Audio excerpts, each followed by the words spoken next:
sabi nga kanina, ang atin lamang tatalakayin ay doon sa verses 1 and 2 lang.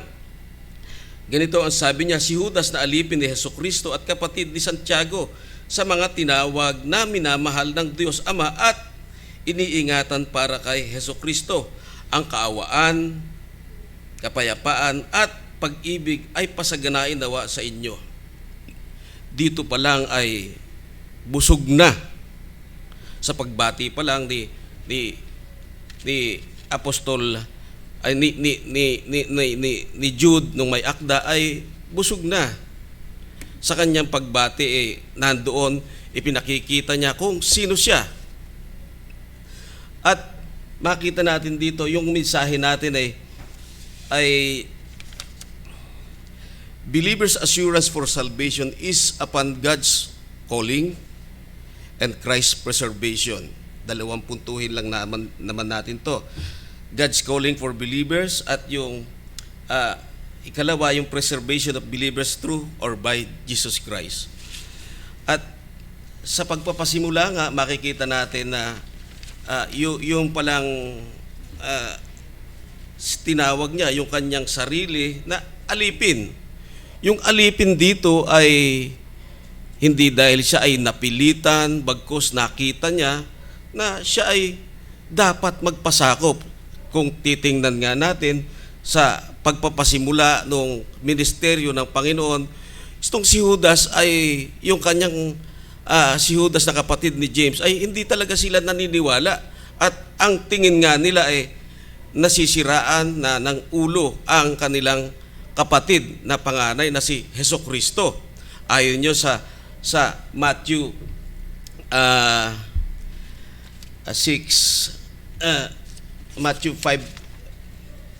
13:55 at doon sa Matthew 6:3. Pero nung mamatay ang Panginoong Jesus ay mayroong malaking pagbabago. Yung sa Acts 1:14 na kung saan ay isa na siya doon sa sumasampalataya sa Panginoon. Kasama na siya nila Pedro nung mga apostol na sumasampalataya at yung kanyang nanay. Ito yung biglang twist dahil nakita niya na dapat ko nga palang sampalatayanan, dapat ko nga palang paniwalaan na ang aming naging kapatid sa laman ay Diyos. At in fact, doon sa John 6:42, marami talagang hindi naniniwala na ang Panginoong Hesukristo ay galing sa langit. Matapos silang pakainin, matapos na bigyan ng mga biyaya, hindi pa rin nila pinapaniwalaan ang sinasabi ng Panginoong Hesukristo. Pero tingnan mo ito, tingnan natin ito. Si Judas na kung saan ay sinabi niya, di ba? Jude, a bondservant of Jesus Christ and brother of James. Bakit hindi niya dinirektang kapatid ni Hesukristo? Ito'y isang anyo na pagpapakita ng kanyang kababaang loob. Pwede niya nang sabihin kapatid ni Hesukristo. Di ba? Pero mas pinili niya yung brother of James. Di ba? Sa simula pa lang ay nakita na yung kapakumbabaan nung may akda na ito na si Jude. At ito'y hindi napilitan siya, kundi nakita niya, hindi lamang doon sa sinasabi ng Panginoon, na siya'y sumusunod din naman. Dinamatyagan nila yung Panginoon at ano ang kanilang ginagawa? Hindi lamang sa kanyang sinasabi, bagkus sa mga gawain ng Panginoon ay ipinakita niya ito. Pinakita ng Panginoon. Nakita ni Judas na i-prove niya, siya mismo nakakita sa sariling kanyang mga mata. Tunay nga na siya ay Diyos.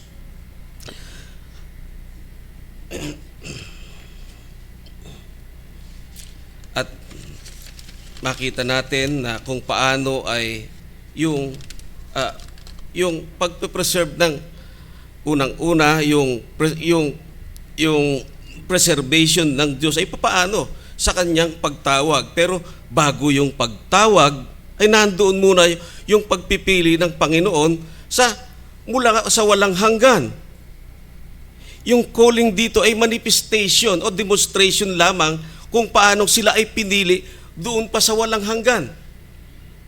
Yung calling dito ay ikaw ay tinawag para sa mga pribilehiyo.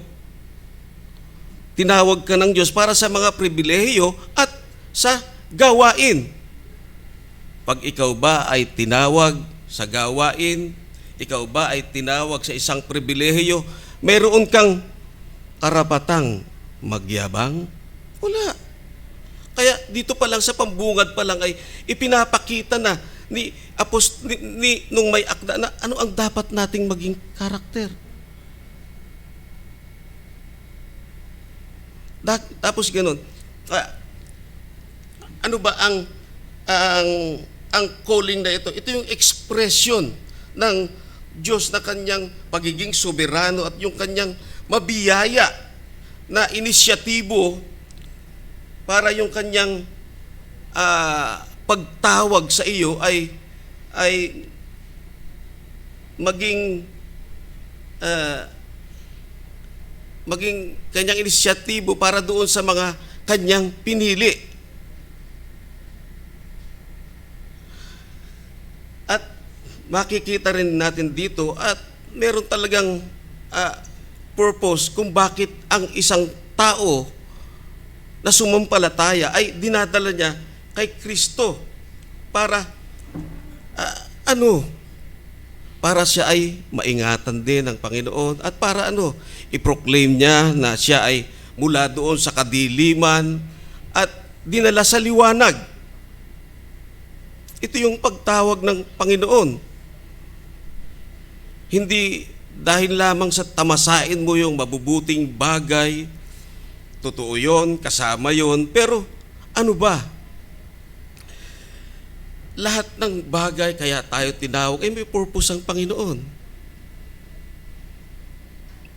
Hindi lamang ikaw, kundi ang bawat kakilala mo, kamag-anak mo, ay maibahagi rin ang kabutihan ng Diyos.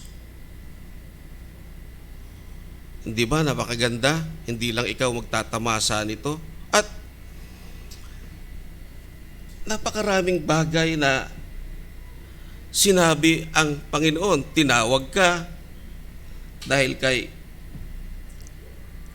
sabi nga sa John 8:28 hanggang Romans 8:28 na ikaw ay tinawag ayon sa kanyang naisin o sa kanyang purpose.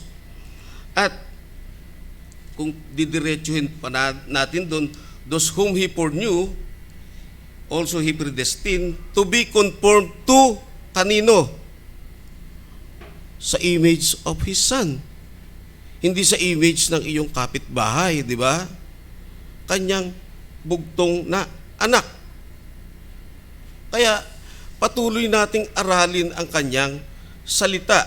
Patuloy natin para mas lalo nating nakikilala ang Panginoon. Ano ba yung pagkatawag sa atin? Ano ba yung mga pribilehiyo at ano ba yung function na ibinibigay niya sa akin? Ano yung gawain na ibinibigay sa akin ng Panginoon?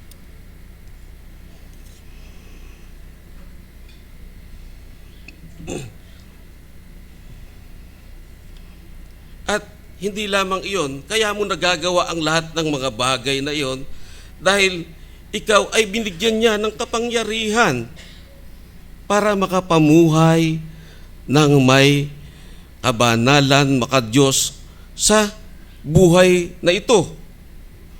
Ayon sa 1 Peter 2:9, tinawag ka mula doon sa kadiliman para sa kanyang marvelous light at ibahagi mo ito sa iba, hindi lamang sa pamamagitan ng salita, bagkus sa ating buhay. Kasi ang mga hindi mananampalataya, hindi naman yan nagbabasa ng salita ng Diyos eh. Ikaw lang ang binabasa nila eh.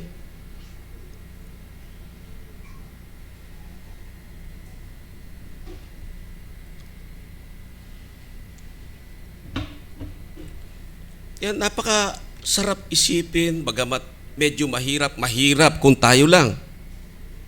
Pero binigyan ka ng kapangyarihan ng Diyos. Kanya itong kapangyarihan, hindi sa iyo. Inimpart lang sa iyo to. Maging ang mga talino natin, yung reasoning natin, lahat yan galing sa Diyos. Wala tayong pwedeng ipagmalaki. Tinawag ka rin niya sa kaluwalhatian. At ito ay mangyayari pagdating ng panahon. Bagamat mayroon na ngayon, unti-unti, dahil nakikita nila, dahil ikaw kinoconform niya ayon sa wangis ng Panginoon. At ito ay responsibilidad natin. Responsibilidad natin na aralin ng kanyang salita. Ano ba ang sinasabi ng salita? Ano ba yung mga qualities ng Diyos? Ano ba yung mga karakter ng Panginoong Hesukristo?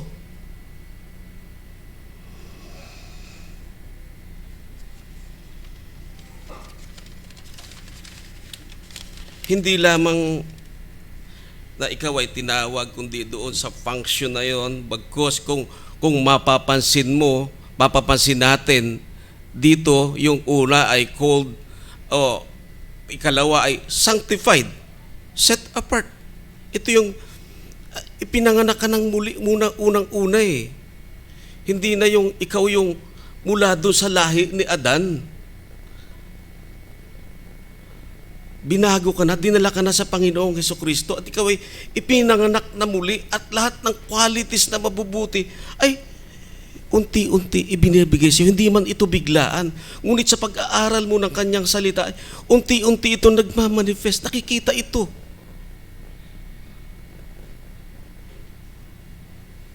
Kung tutuusin talaga namang ayaw nating basahin ng kanyang salita. Pero ano yung nag-uudyok sa atin? Yung kanyang banal na espiritu. Ito kaya tayo nakakabasa, kaya natin naiintindihan ng kanyang salita. Maging ang pangunawa ay sa kanya galing.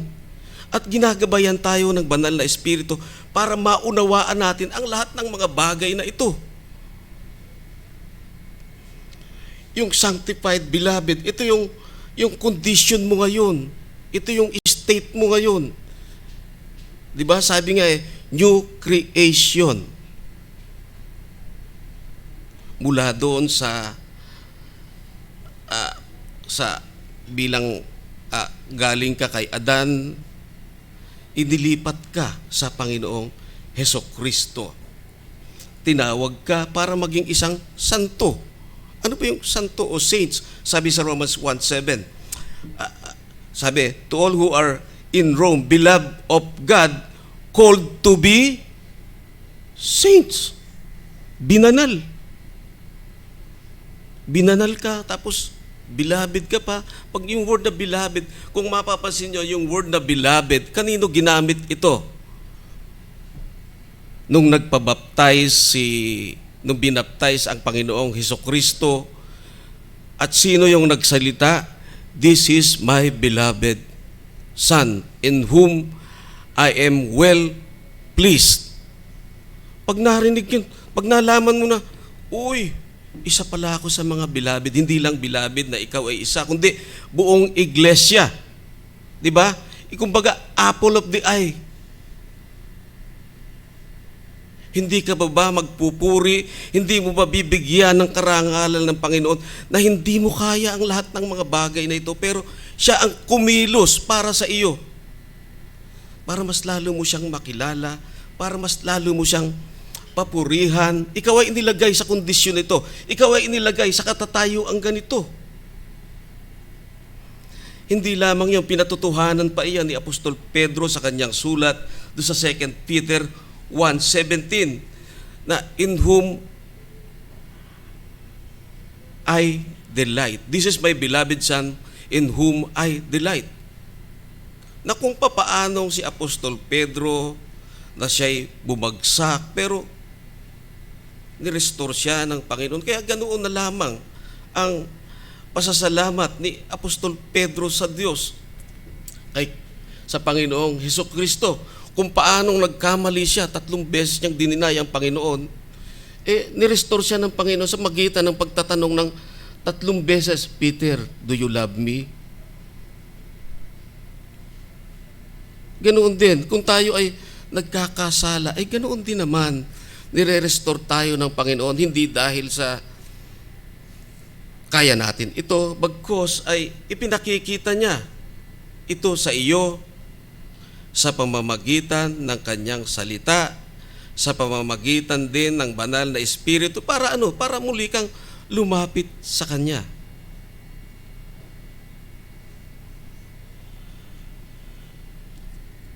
At mababasa rin natin doon sa Colossians 3:12, di ba?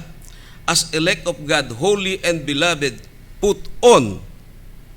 Meron kang responsibilidad. Hindi lamang itamasa mo yung lahat ng bagay na i-condition mo ito, kundi meron kang responsibilidad. Ano yung mga responsibilidad mo?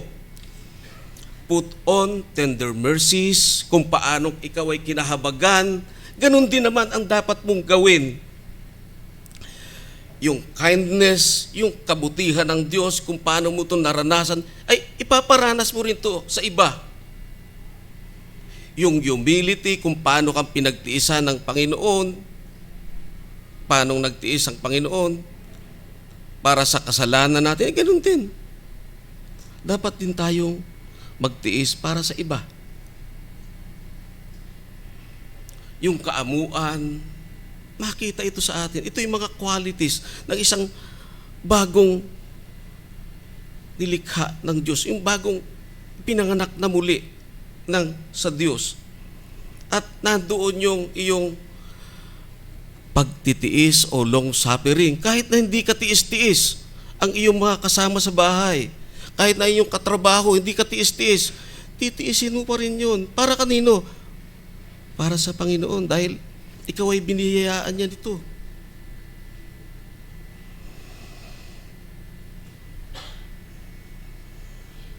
Kaya ba natin ang lahat ng mga bagay na ito?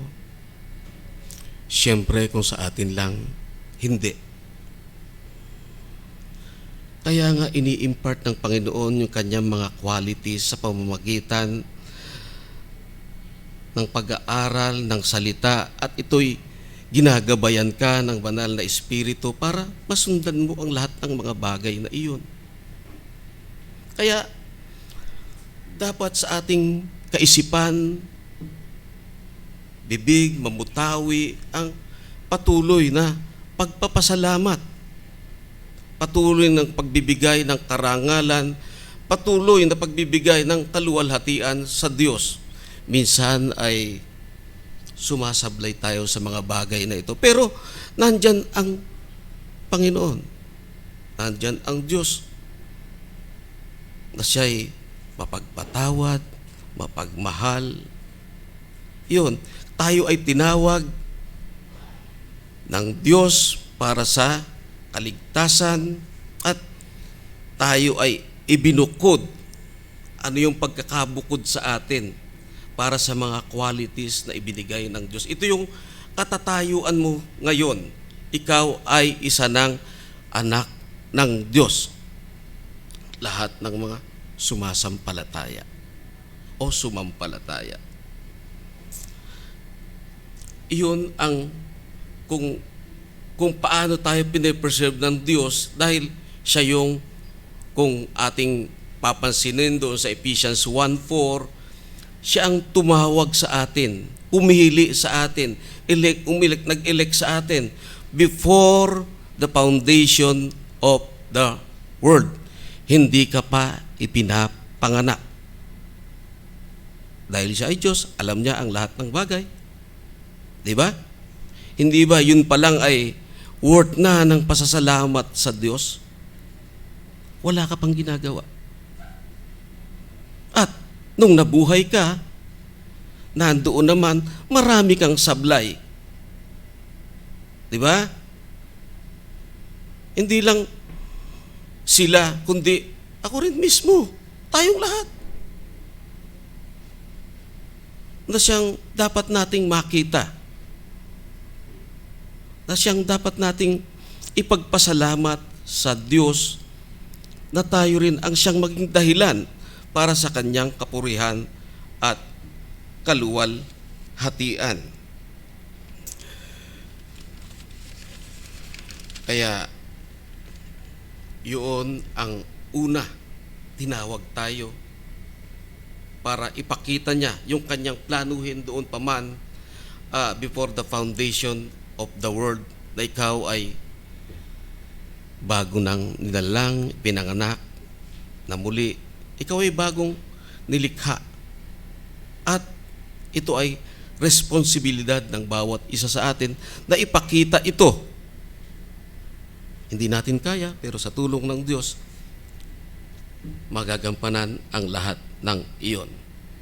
At ikalawa, yung preservation ng mga mananampalataya ay sa pamamagitan ni Hesus Kristo. Kung titingnan natin yung pagkakasalansan dito, to those who are called, sanctified by God, the Father, and preserved in Jesus Christ.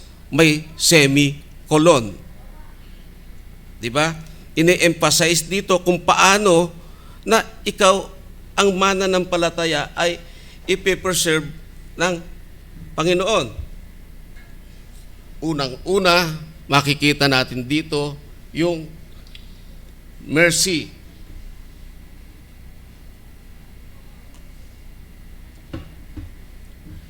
Kanina ko pa binabanggit yung mercy na yan. Hindi ito yung mercy kapitbahay natin, bagkos ito yung attributes ng Panginoon. Sabi ko nga, bakit puro babae lang yung may pangalan? Mercy, grace, blessed. Pero salamat dahil pag makita mo yung mga ganong bagay, pangalan nila ay naaalala mo kung ano yung sinabi ng Panginoon.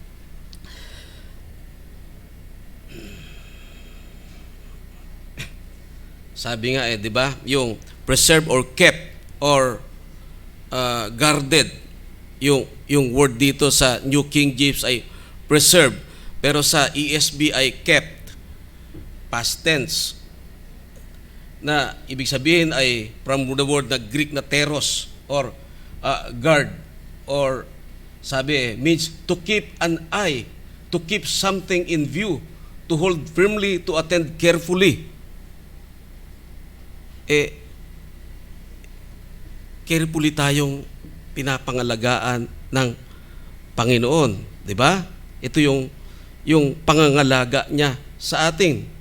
At yung ibig pa sabihin ito, guarding something which is one's possession. Dahil sa ikaw ay possession na ng Diyos, pinapangalagaan ka niya. Ikaw ay nasa kanyang kustudyo na, kanyang pangangalaga na. At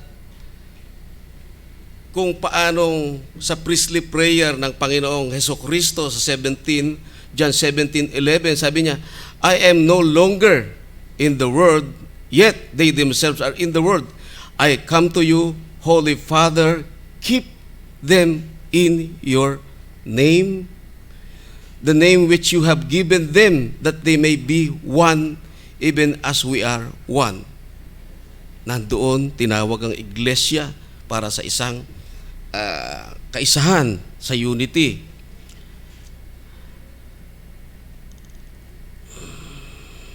At kung doon pa lang makikita mo na ang isang Kristiyano ay hindi nag-iisa.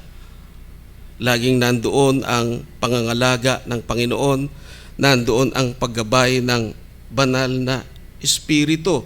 At yung sumunod dyan kung paano yung preservation sa pamamagitan ng Panginoong Hesukristo ay unang-una yung word na mercy.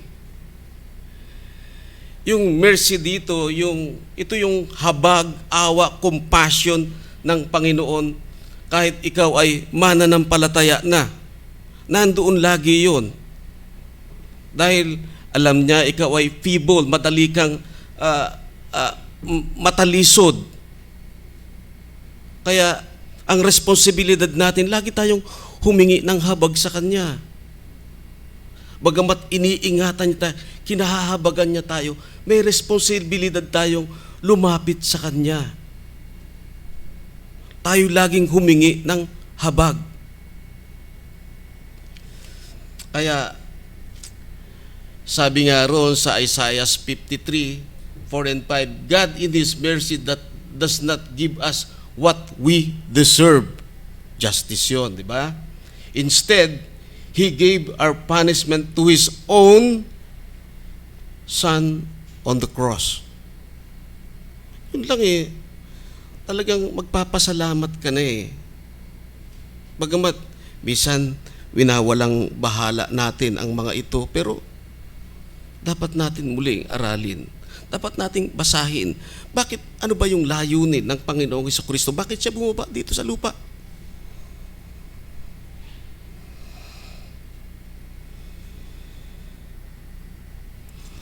At kung mapapansin natin, yung mercy ito ng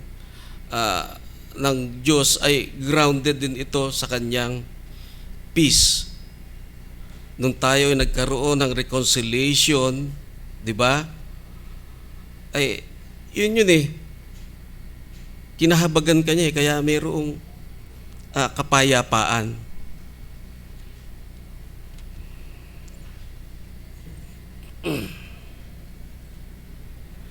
At ito ay, yung mercy ito ay ini-infuse sa atin ng Diyos para patuloy na, tulad sinabi ko kanina, na ibahagi natin ito sa iba.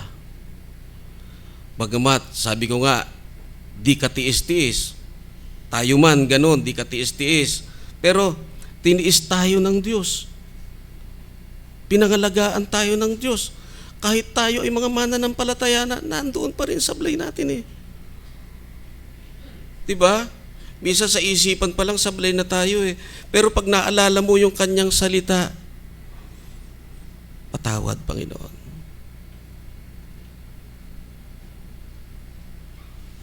Nandoon, ganun siya kamahabagin.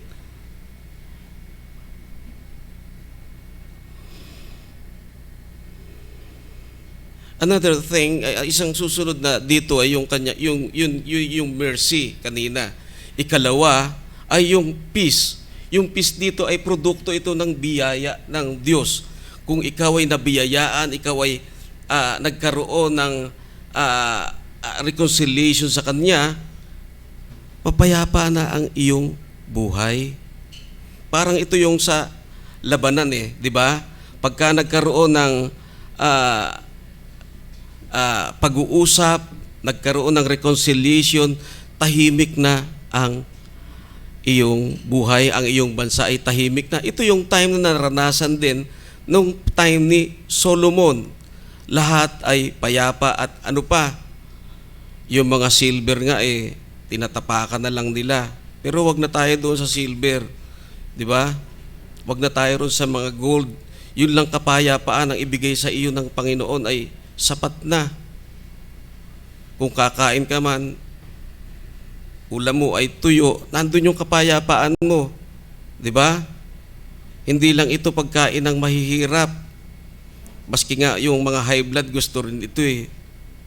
Kasi masarap, pero ito'y nagsusustina sa bawat isa sa atin. Nandoon yung pag kumakain ka, nagpapasalamat ka sa Diyos. Di ba? Dahil mapayapa ang iyong buhay. At ito ay hindi din sa atin nagmumula. Ano mang striving natin, ano man ang ating gawin, wala tayong kapayapaan kung tayo ay hiwalay kay Kristo.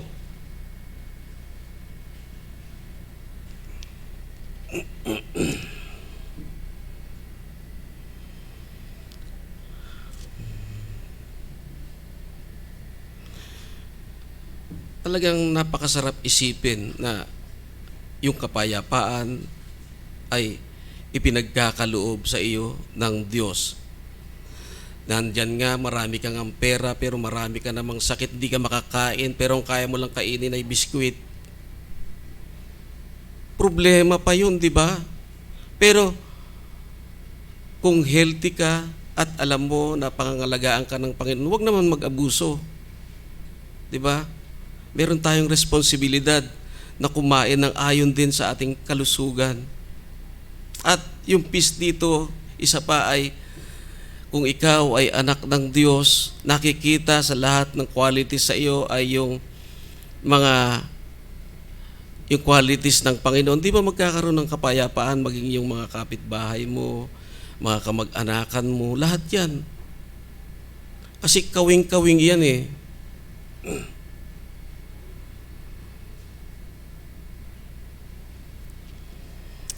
At yung panghuli, yan na, huli na ha. And the love be multiplied. Hindi lamang yung sinasabi ritong love be multiplied, bagkos yung mercy rin, yung peace ay managana sa bawat isa sa atin. At kung mapapansin natin yung love dito, na ito yung isa sa paraan paano tayo ipe-preserve ng Panginoon. Paano? Kung iisipin mo na for God so loved the world that He gave His only begotten Son. Minahal ka. Diba? Siya ang unang nagmahal sa atin. Hindi tayo ang unang nagmahal sa Kanya. Hindi natin kaya yun. Wala yun sa ugali natin, sa karakter natin, sa naturalesa natin. Minahal niya tayo para maging isang anak. Dahil kay Kristo. At nagsimula ang lahat na yan dahil sa Kanya rin mismong pag-ibig. Binigay niya yung Kanyang bugtong na anak sa atin.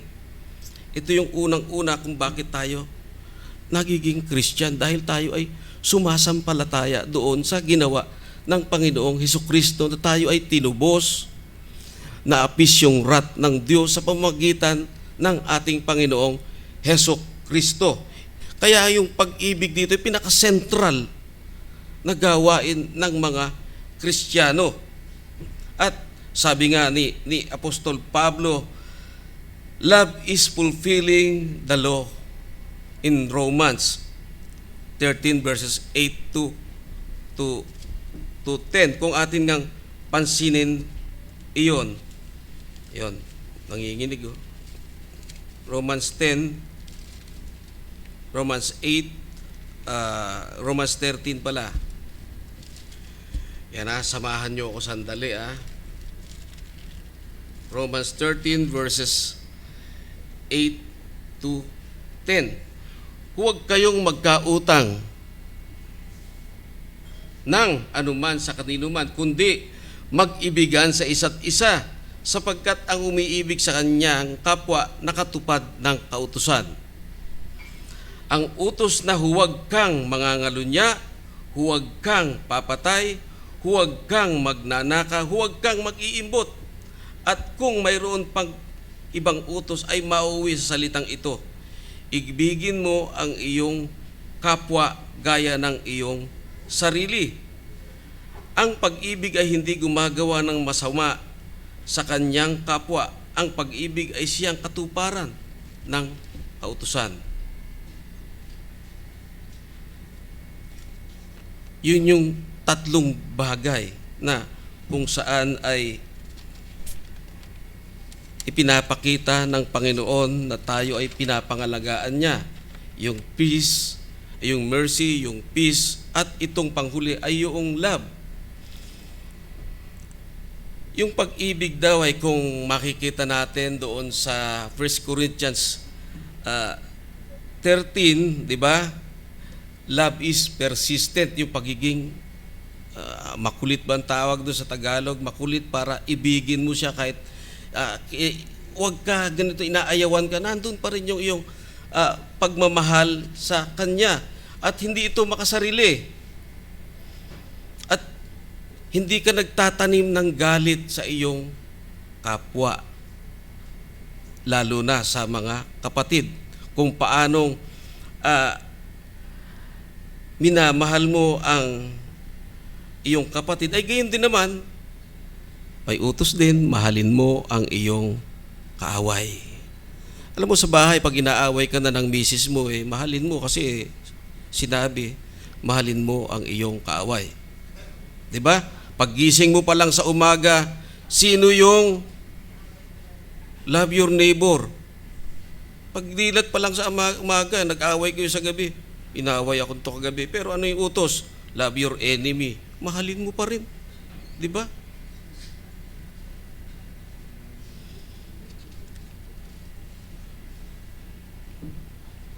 Hindi lamang na yung kapatid mo ay nagkamali, gagantihan mo na ng mali. Ayon sa Epeso eh. At ang pag-ibig na ito ay hindi lamang for a certain time. Ito ay dapat walang hanggan. Kung paanong minahal tayo ng Panginoong Hesukristo, ay ganun din, walang hanggan din.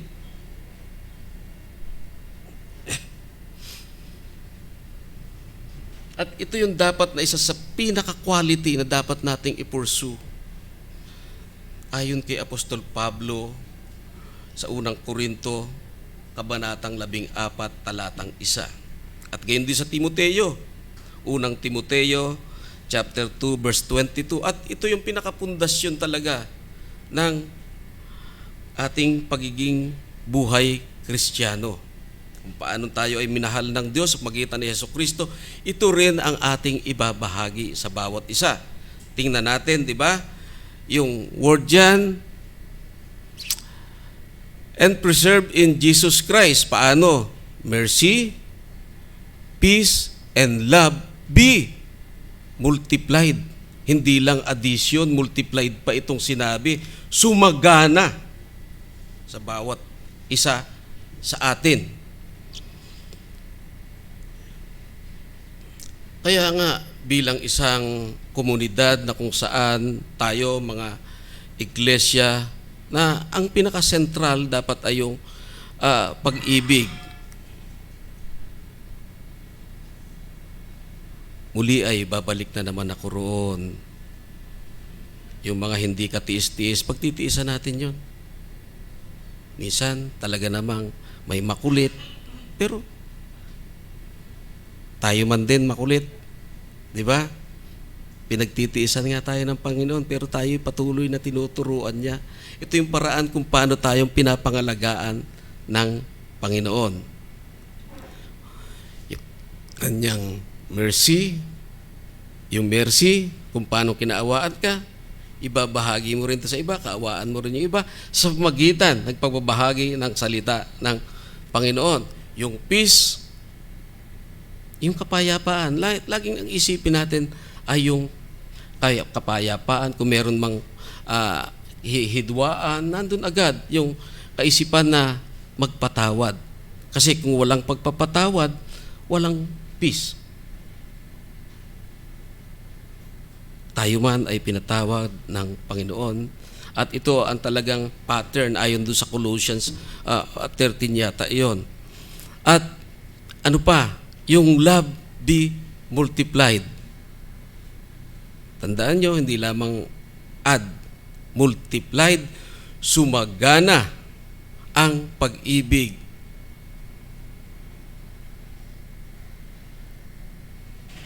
Ng bawat isa sa atin.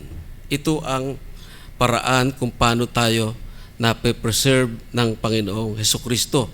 At anumang bagay na yun, kung ikaw ay nagkukulang sa habag sa iyong kapwa, hindi naman puro habag lang sa iyong sarili. Diba? Habag sa iyong kapwa, kapayapaan, nagkukulang ka nito. At mas lalo na kung ikaw ay nagkukulang ng pag-ibig, muli ay nandyan ang Diyos, ikaw ay dumalangin. Kaya mapapansin natin dito na ang kasiguruhan ng ating kaligtasan ay sa magitan ng pagtawag sa atin ng Panginoon, which is unang-una yung kanyang pagpili sa atin. Ang execution nito ay yung kanyang pagtawag sa atin.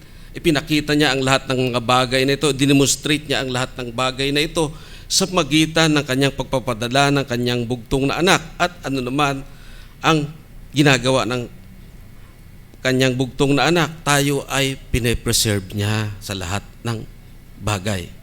Kaya, di ba, dapat nating pasalamatan lagi ang Panginoon.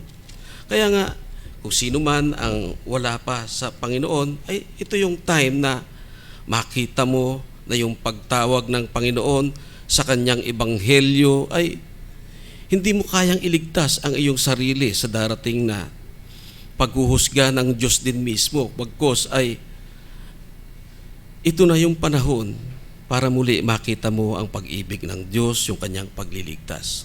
Purihin ang Diyos. Tayo ay manalangin. Muli dakilang Diyos na sumasalangit, narito kami ay nagpupuri at nagpapasalamat sa iyong salita na kung saan ay nakita namin na ikaw ang nagpe-preserve sa amin. Yung kasiguruhan ng aming kaligtasan ay tanging sa iyo lamang.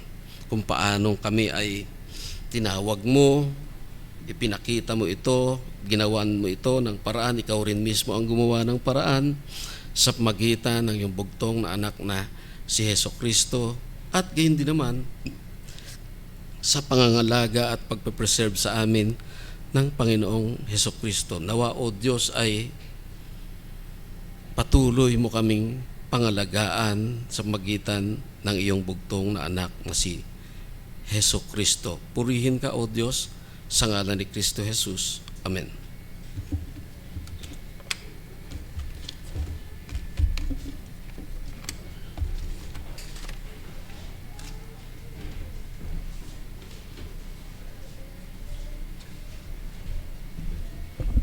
Tayo pong lahat ay muling tumayo para sa ating pag-aawitan.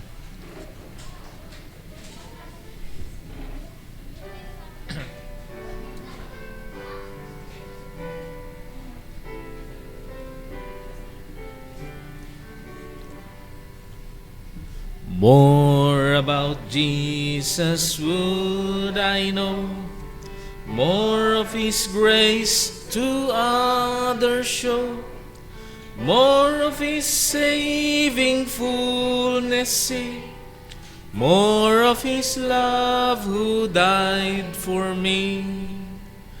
More about Jesus, more about Jesus, more of His saving fullness see, more of His love who died for me.